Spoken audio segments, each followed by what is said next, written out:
তো আগের দিন যেটা আলোচনা করেছিলাম সেটা স্বাধীনতা এবং স্বাধীনতার অর্থটা আলোচনা করেছি। আজকের আলোচনার মধ্যে আমরা নিয়ে আসছি স্বাধীনতার বিভিন্ন রূপভেদ, প্রকারভেদ বলা যায়। স্বাধীনতার প্রকারভেদ বলো, স্বাধীনতার শ্রেণীবিভাগ বলো, বা স্বাধীনতার রূপভেদ, আজকে আমরা এটুকুই আলোচনা করব। তো স্বাধীনতার রূপভেদের মধ্যে আমরা অনেকগুলো রূপ পেতে পারি। প্রথমত গ্রিস দেশে স্বাধীনতাকে দুভাগে ভাগ করা হয়েছিল। গ্রিস, বিশেষ করে গ্রিসে তো এথেন্স, স্পার্টা, এই ক্ষুদ্র ক্ষুদ্র গণরাজ্যগুলো ছিল। তো এথেন্সটা একটা গণরাজ্য। তো এথেন্সে দুই ভাগে স্বাধীনতাকে ভাগ করা হয়েছিল। একটা স্বাধীনতা ছিল তোমার ব্যক্তিগত স্বাধীনতা। তো ব্যক্তিগত স্বাধীনতা মানে ব্যক্তিগত জীবনে বিশেষ কতকগুলি বিষয়ের স্বাধীনতা থাকবে। তোমার শিক্ষার স্বাধীনতা, ইচ্ছা মতো তুমি শিক্ষা অর্জন করবা। জীবনের স্বাধীনতা, চলাফেরার স্বাধীনতা। তোমাকে যদি চলতে গিয়ে আটকে দিল যে তুমি মদনার বাইরে যেতে পারবে না, তুমি এখানে যেতে পারবে না, সেখানে যেতে পারবে না, তাহলে এটা তোমার আর স্বাধীনতা থাকলো না। তারপর তোমার যে কোনো ব্যবসা বাণিজ্য করার স্বাধীনতা থাকতে হবে। এটা তো অর্থনৈতিক স্বাধীনতা হলেও সমাজের মধ্যে এটা পড়বে।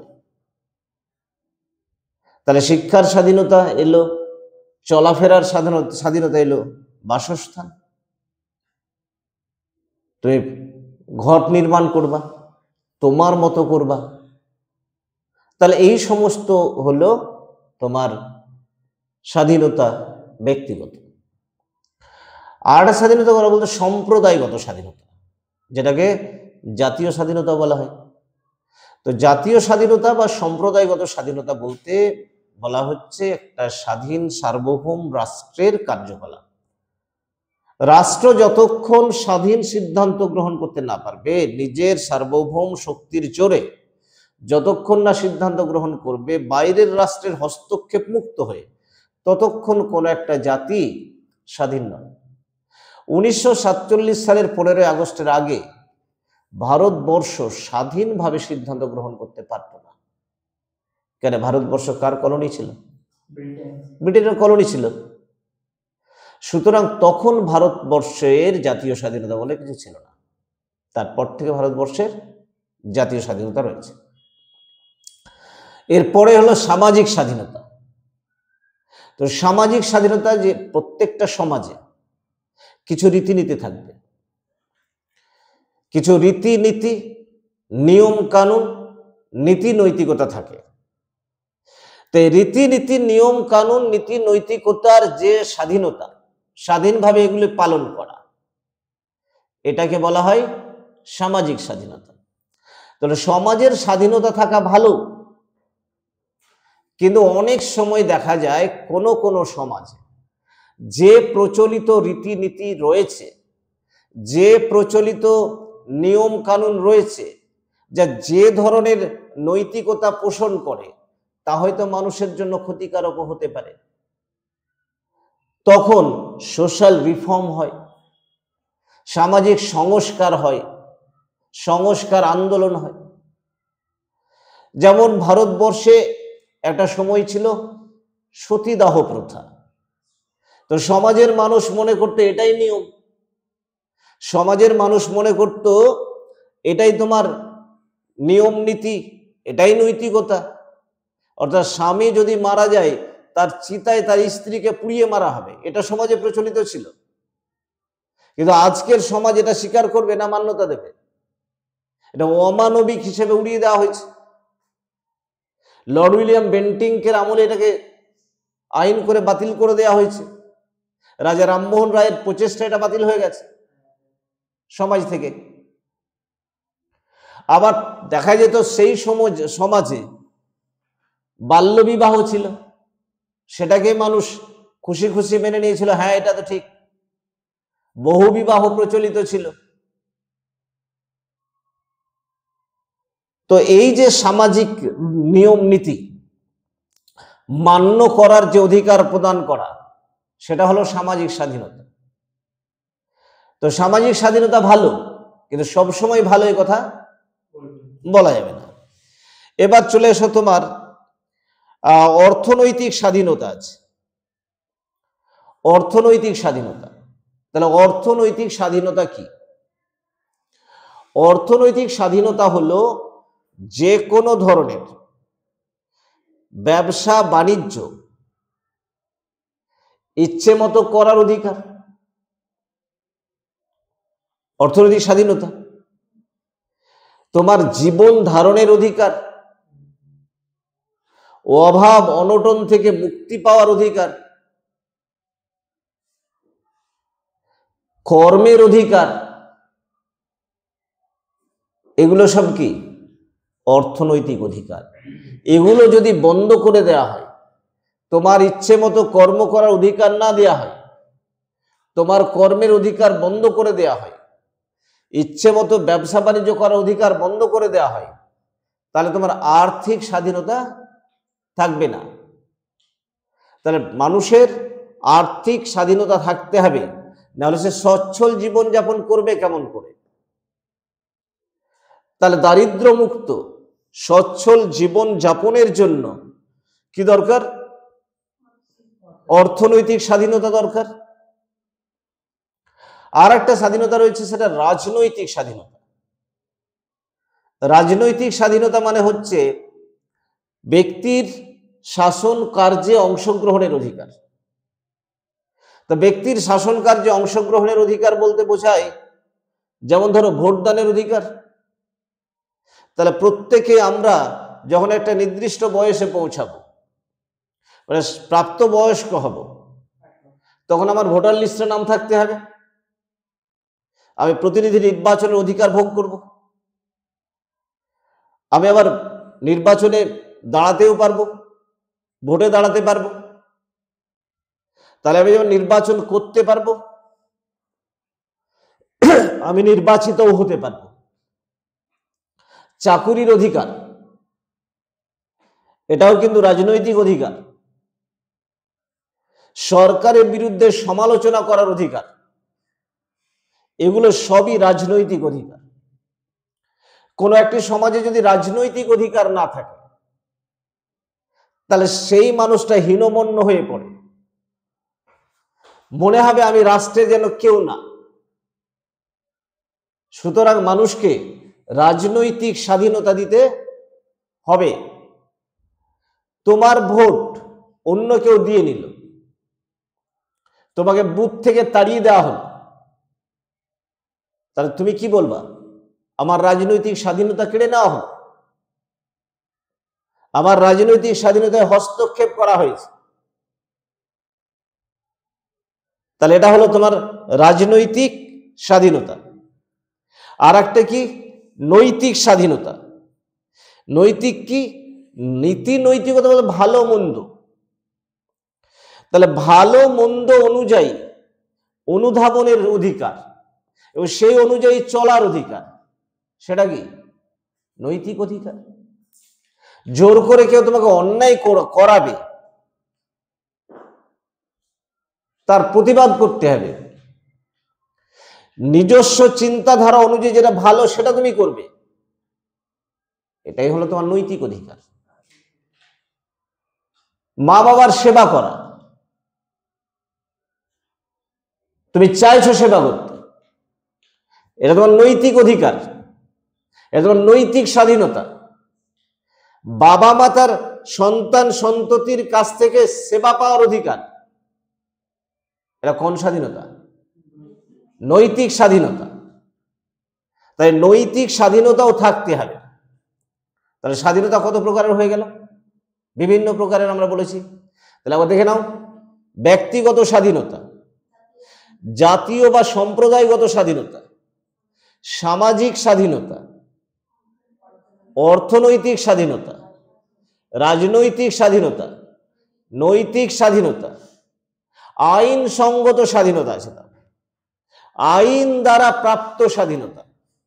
আইন করে সরকার তোমায় অনেক স্বাধীনতা পাইয়ে দেয়, এগুলোকে বলা হয় আইনসঙ্গত স্বাধীনতা। তাহলে স্বাধীনতা নিয়ে আর কোনো প্রশ্ন থাকলো? কোনো প্রশ্ন থাকলো না। তাহলে আমরা আলোচনা করে ফেললাম স্বাধীনতা বলতে কি বোঝাই, অসুবিধা হলো না। তারপরে স্বাধীনতার বিভিন্ন রূপভেদ আমরা আলোচনা করলাম। এখন আরো একটা প্রশ্ন আমরা এখানে আলোচনা করে নিই, সেটা হলো স্বাধীনতা তো আমরা জেনে গেলাম, বিভিন্ন স্বাধীনতা, মানুষের স্বাধীনতা থাকা দরকার কি দরকার নয়? দরকার। তো এই স্বাধীনতা কিভাবে রক্ষিত হবে? এই স্বাধীনতা তো হরণ করা হতে পারে, মানুষের স্বাধীনতা তো হরণ করা হতে পারে। যেমন ধরো দেশে সরকার, আমরা তিনটি ডিপার্টমেন্ট দেখতে পাই। একটা ডিপার্টমেন্ট শাসক, শাসন সংক্রান্ত ডিপার্টমেন্ট, একটা আইন সংক্রান্ত ডিপার্টমেন্ট, একটা বিচার সংক্রান্ত ডিপার্টমেন্ট। তিনটেকে আমরা সরকারের অংশ বলি। তো তিনটি সরকারের যে অংশ, এর মধ্যে আমরা প্রশাসনকে শক্তিশালী হিসেবে ধরি। তাহলে যদি প্রশাসন তোমার এই সমস্ত অধিকারে হস্তক্ষেপ করে, করতেই পারে, যেহেতু শক্তি আছে, তো যেন হস্তক্ষেপ করতে না পারে, বা গ্রামে শহরে যে সমস্ত মানুষগুলা রয়েছে শক্তিশালী, তারা দুর্বলের স্বাধীনতায় হস্তক্ষেপ করতে পারে। তাহলে এই স্বাধীনতায় যারা হস্তক্ষেপ করতে না পারে, সেজন্য স্বাধীনতার কিছু রক্ষা কবচ থাকা দরকার। তাহলে আমরা স্বাধীনতার বিভিন্ন রক্ষা কবচগুলি যদি আলোচনা করি, এটাও কিন্তু পরীক্ষায় আসে যে স্বাধীনতার রক্ষা কবচগুলি কি কি, আলোচনা করো। তাহলে স্বাধীনতার রক্ষা কবচ কি কি যদি আলোচনা করি, তাহলে আমরা প্রথমত যেটাতে গুরুত্ব দেব সেটা হচ্ছে লিপিবদ্ধ মৌলিক অধিকার। মৌলিক অধিকার, মৌলিক মানে মূল অধিকার, যে অধিকারগুলি ছাড়া ব্যক্তির ব্যক্তিত্ব বিকাশ সম্ভব হয় না, সেগুলোকে আমরা কি বলি? মৌলিক অধিকার। যেমন আমাদের ভারতবর্ষে বিভিন্ন ধরনের মৌলিক অধিকার রয়েছে, বিশেষ করে 6 প্রকার মৌলিক অধিকার আমরা জানি। যেমন ধরো সাম্যের অধিকার, ভারতবর্ষের প্রতিটি মানুষ সমান, 14 থেকে 18 নম্বর ধারায় রয়েছে। তারপরে দেওয়া হয়েছে স্বাধীনতার অধিকার, 19 থেকে 22 নম্বর ধারায়। তারপরে রয়েছে ধর্মীয় স্বাধীনতার অধিকার, শিক্ষা সাংস্কৃতিক অধিকার, সাংবিধানিক প্রতিবিধানের অধিকার। এই যে বিভিন্ন মূল অধিকারগুলো রয়েছে, এই অধিকারগুলো যদি মৌলিক হতো, মানে মৌখিক হতো, মুখে কথা দিয়েছিলাম, তাহলে তুমি তোমার অধিকার রক্ষা করতে পারতে না। কিন্তু ভারতবর্ষের সর্বোচ্চ আইন যেটা সংবিধান, সেখানে এই অধিকারগুলো লিপিবদ্ধ হয়ে রয়েছে। যেহেতু এই অধিকারগুলি লিপিবদ্ধ রয়েছে, সুতরাং আমার স্বাধীনতায় যদি হস্তক্ষেপ করে, তাহলে তার জন্য আবার সাংবিধানিক প্রতিবিধানের অধিকার রয়েছে। আমি হাইকোর্টে এবং সুপ্রিম কোর্টে গিয়ে আমার অধিকার হরণের বিরুদ্ধে মামলা করতে পারব। তাহলে গুরুত্বপূর্ণ সাংবিধানিক রক্ষা কবচ যেটা আমরা পেলাম, সেটা হলো লিপিবদ্ধ মৌলিক অধিকার। তাহলে মৌলিক অধিকার যদি লিপিবদ্ধ থাকে, তাহলে আমাদের সুবিধা। দ্বিতীয় যেটা, সেটা হচ্ছে ক্ষমতা স্বতন্ত্রীকরণ, ক্ষমতা ভাগ করে দেওয়া। আচ্ছা, একজনের হাতে যদি পুরো ক্ষমতা থাকে, তাহলে সে তো দুর্নীতিগ্রস্ত হয়ে যাবে, স্বৈরাচার হয়ে যেতে পারে। বলে যে পাওয়ার কোরাপ্টস and absolute power corrupts absolutely। ক্ষমতা মানুষকে দুর্নীতিগ্রস্ত করে এবং চরম ক্ষমতা মানুষকে চরমভাবে দুর্নীতিগ্রস্ত করে দেয়। তাহলে যদি একটা রাষ্ট্রের ক্ষমতা একক কোনো ব্যক্তির হাতে যদি ন্যস্ত হয়, তাহলে সে কিন্তু স্বৈরাচারী হয়ে উঠতে পারে। সেই জন্য এই ক্ষমতাকে আমরা বিভিন্ন ভাগে ভাগ করে দেই বা ভাগ করা হয়ে থাকে। বিচার বিভাগ, আইন বিভাগ, শাসন বিভাগ। বিভিন্ন বিভাগের মধ্যে ক্ষমতা বণ্টিত থাকে, এটাকে বলা হয় ক্ষমতা স্বতন্ত্রীকরণ। তাহলে কোনো বিভাগ আর স্বৈরাচারী হয়ে উঠতে পারবে না, আর স্বৈরাচারী হয়ে না উঠলে মানুষের স্বাধীনতায় হস্তক্ষেপ করবে না বা করতে পারবে না। সুতরাং স্বাধীনতার দ্বিতীয় রক্ষা কবচ যেটা, সেটার নাম হলো ক্ষমতার স্বতন্ত্রীকরণ। আর প্রথমটা কি বলেছি আমরা? লিপিবদ্ধ মৌলিক অধিকার। তৃতীয় যেটা, সেটা হচ্ছে আইনের অনুশাসন। আইনের অনুশাসন মানে আইন সবার উপরে, আইন সকলের উপর সমানভাবে প্রযোজ্য, আইন মেনে চলতে সবাই বাধ্য। যদি এমনটা হয় তাহলে বলি আইনের অনুশাসন আছে। তাহলে আইন দ্বারা আমরা শাসিত হই, আইনকে আমরা মান্যতা দেই, আইনের সম্মান রক্ষা করি, এবং আইন সমভাবে সবার উপর প্রযোজ্য হয়, এবং আইন ছোট বড় কাউকে দেখে না। যদি তাই হয় তাহলে দেখা যাবে এখানে আইনের অনুশাসন আছে। আর আইনের যখন অনুশাসন থাকে তখন আমার তোমার স্বাধীনতা কি হবে? রক্ষিত হবে। তাহলে 3 নম্বরে আমরা কি পেলাম? আইনের অনুশাসন আমরা পেয়েছি। 4 নম্বরে দেখব দায়িত্বশীল সরকার। অনেক সময় দেখা যায় সরকার কিন্তু দায়িত্বশীল নয়। জনগণ আমাকে ভোটের মাধ্যমে যখন সরকারে পাঠায়, তাহলে সরকারের উচিত জনগণের সুখ দুঃখে সামিল হওয়া, জনগণকে ন্যূনতম সুখ দান করা। কিন্তু যদি দেখা যায় সরকার জনগণের আর তোয়াক্কা করে না, ইলেকশনের পর বা ক্ষমতা আরোহণের পর জনগণের স্বাধীনতায় হস্তক্ষেপ করছে, তাহলে বলতে হবে এই সরকার দায়িত্বহীন সরকার। কিন্তু সরকার যদি দায়িত্ববান হয় তাহলে সরকার কোনো মতেই জনগণের স্বাধীনতায় হস্তক্ষেপ করতে পারে না। পৃথিবীর প্রত্যেকটা ক্ষেত্রে একমাত্র স্বৈরাচারী শাসক ছাড়া, একমাত্র দায়িত্বহীন শাসক ছাড়া মানুষের স্বাধীনতায় কেউ হস্তক্ষেপ করে না। তাহলে সরকার যদি দায়িত্বশীল হয় তাহলে কি হবে? মানুষের স্বাধীনতা থাকবে।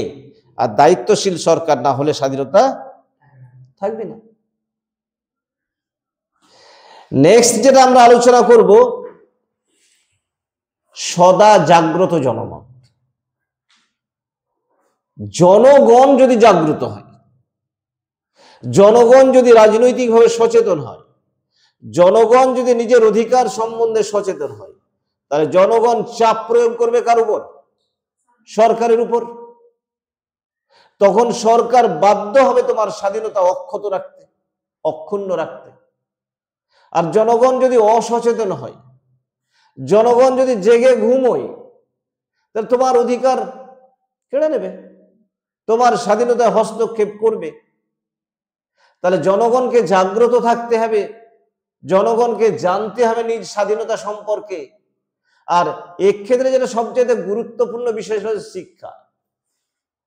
শিক্ষার হার যদি কোনো দেশে বেশি থাকে তাহলে সেই জনগণ সচেতন হয়, সেই জনগণ নিজের অধিকার সম্বন্ধে জাগ্রত হয়, সেই জনগণ নিজের স্বাধীনতা সম্বন্ধে সজাগ থাকে।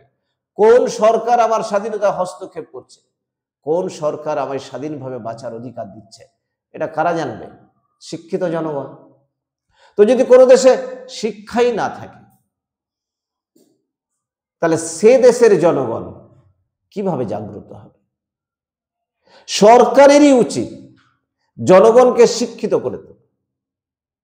জনগণ যদি শিক্ষিত হয় তারা নিজের অধিকার, নিজের স্বাধীনতা সম্বন্ধে সজাগ হবে, এবং শিক্ষিত এই জনগণ নিজ নিজ দেশকে শক্তিশালী করবে, নিজের জাতিকে শক্তিশালী করবে। তখন একটা রাষ্ট্র সুপার পাওয়ার হবে। তাহলে রাষ্ট্র সুপার পাওয়ার কখন হবে? শিক্ষা ছাড়া একেবারে বোকা লোক দিয়ে একটা রাষ্ট্র কখনোই সুপার পাওয়ার হতে পারে না। তো যাই হোক, সদা জাগ্রত জনমত, তারপরে নিরপেক্ষ আদালত আছে। এটা স্বাধীন নিরপেক্ষ আদালত, যে জনগণের স্বাধীনতার কথা বলবে, জনগণকে স্বাধীনতা পাইয়ে দেবে। সরকার যদি হরণ করে তাহলে সেই স্বাধীনতার প্রতিকার কার কাছ থেকে আমরা পাবো? আদালতের কাছ থেকে পাবো। তাহলে একদিকে যেমন সদা জাগ্রত জনমত থাকবে, তেমনি একটা স্বাধীন নিরপেক্ষ আদালত এও স্বাধীনতাকে কি করবে? সুরক্ষা করবে। তাহলে স্বাধীনতা রক্ষার রক্ষা কবচ, স্বাধীনতার রক্ষা কবচগুলো কি কি বললাম একবার বলো দেখি। লিপিবদ্ধ মৌলিক অধিকার, ক্ষমতার স্বতন্ত্রীকরণ নীতি, আইনের অনুশাসন, দায়িত্বশীল সরকার, সদা জাগ্রত জনমত, স্বাধীন নিরপেক্ষ আদালত। বেশ, ভালোই বুঝতে পারছো। তাহলে স্বাধীনতা না আর কোনো আলোচনা আমাদের থাকলো না। আমরা স্বাধীনতা বলতে কি বোঝাই আলোচনা করে দিলাম, স্বাধীনতার বিভিন্ন রূপভেদ আলোচনা করে দিলাম, এবং পরে আমরা আলোচনা করলাম যে স্বাধীনতার রক্ষা কবচগুলি কি কি। ঠিক আছে, তাহলে আজকের মতো। তো স্যারের এইরকম ভিডিও পেতে স্যারের চ্যানেলকে সাবস্ক্রাইব করো, এবং আউট নলেজ এডুকেশন যে ভিডিওগুলো স্যার ছাড়বে সেইগুলো সব থেকে দ্রুত পাওয়ার জন্য স্যারের ভিডিওকে সাবস্ক্রাইব করো, এবং এই জেনারেল ভিডিওগুলোকে ফলো করো। তো দেখা হচ্ছে এরকমই ভিডিও নিয়ে।